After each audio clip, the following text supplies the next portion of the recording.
Hey folks, welcome to FINITE. This is the layout for the newly constructed government district in India. The nation's capital, New Delhi, is slated for a sizable renovation project by the Indian government. However, the brand new structures that will act as the foundation of the government won't be erected somewhere new.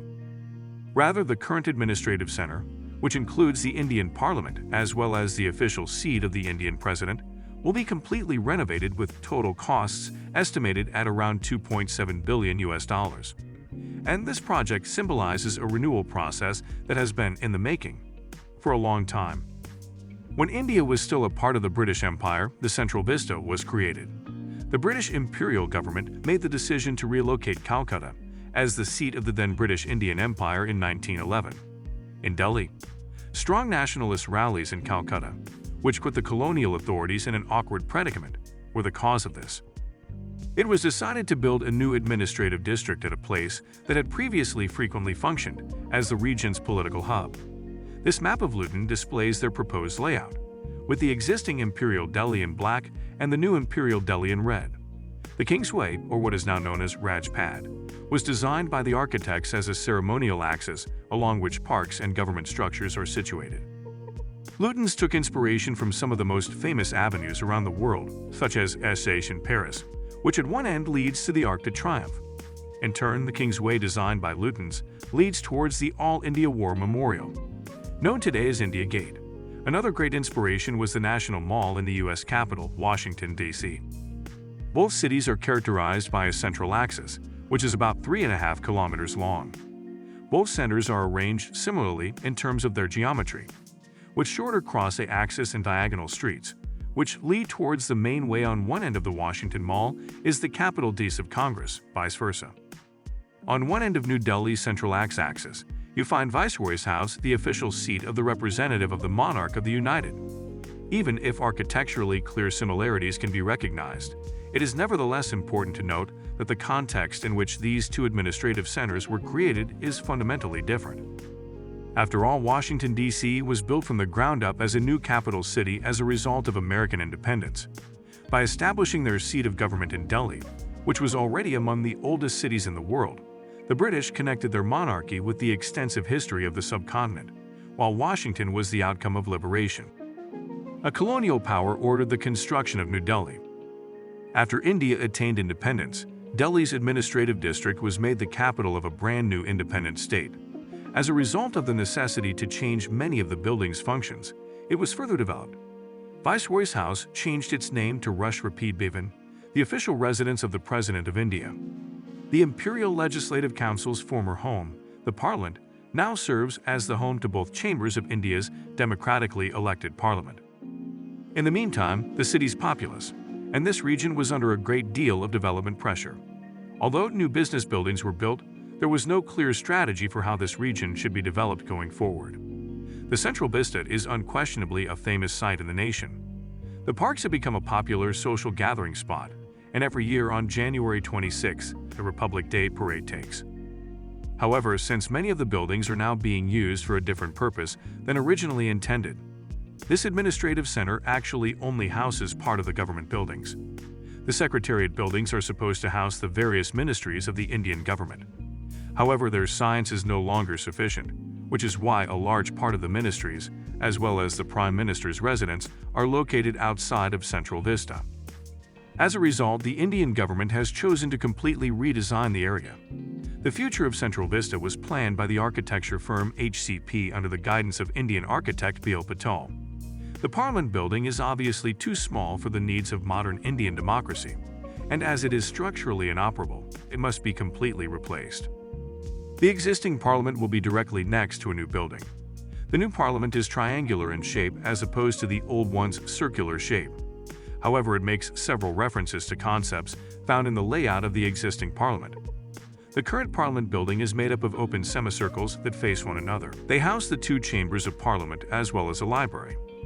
In the middle, there is a common hall from which you can navigate to the different rooms, and in between these halls, there are various courtyards. The whole thing is surrounded by a circle that provides space for offices in a very similar way. The new Parliament will also have office space facing outside inside, however the spaces is used significant. More effectively by reducing the courtyard area, The two chambers of parliament can therefore be built much larger in order to meet today's requirements. As already mentioned, the Secretariat buildings are not sufficient for all the different ministries and many of the buildings that currently stretch along the Raj. And House additional offices are in poor structural condition. These buildings will therefore be demolished to make way for a massive new central secretariat. This should unite all ministries of the Indian government in one place. These large buildings will each have a courtyard in the middle, which will serve as a meeting and relaxation space in order to make commuting to work easier. The architects have planned underground electric people movers that stop at every office building. Furthermore, a central conference center is being built in which larger events can be held. It will have various auditoriums as well as a number of conference and seminar rooms. The National Archive building is also located along Wafa.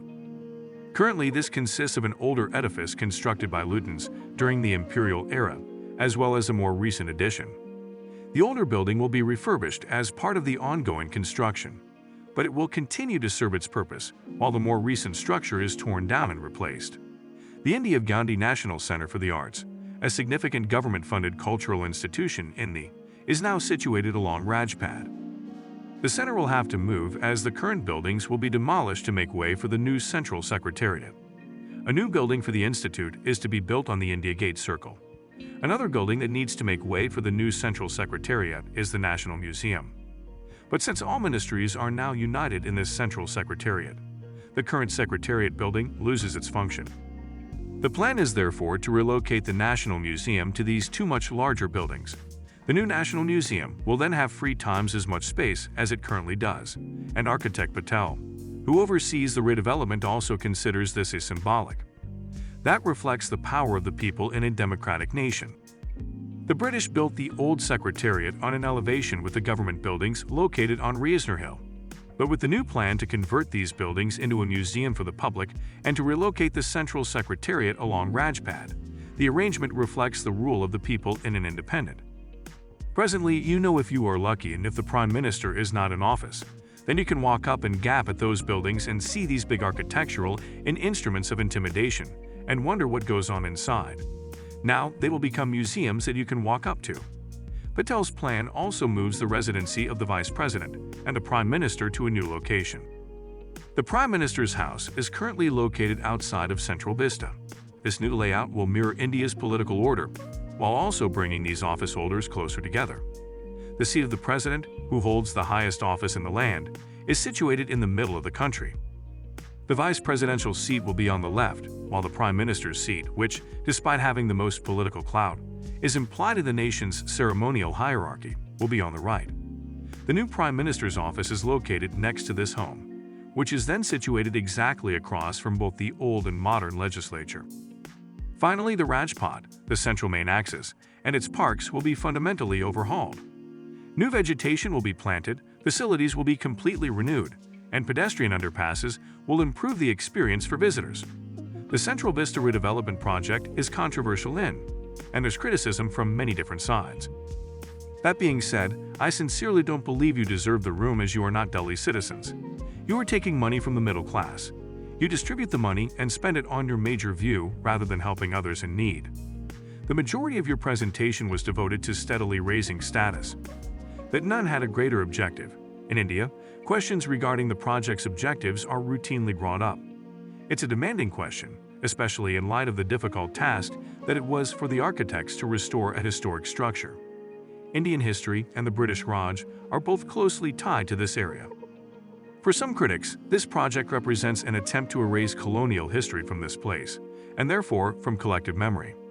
For others, the design is too, and lacks vision. Much of the criticism also relates to the point in time when this prestigious project is being implemented, as the government is spending large sums of money on this project at a time where the nation is facing the life-threatening challenges of the COVID-19 pandemic. Some people feel that the timing of this project is improper, given the situation of Indian democracy at the time. India was recently downgraded from a free democracy to a partly free democracy by the US-based group Freedom House, which keeps track of the state of democratic institutions throughout the world. Nevertheless, the project is currently under construction. Even if the discussions will certainly continue for a long time, architecture can do many things. It can look ahead to the future or into the past, or, as in this project, try to build a bridge between. In addition, architecture can be symbolic and embody ideas such as openness, transparency, democracy, and equality. That's it for today, guys. I hope you liked the video. If you like it, please subscribe to FINITE. Thanks for watching.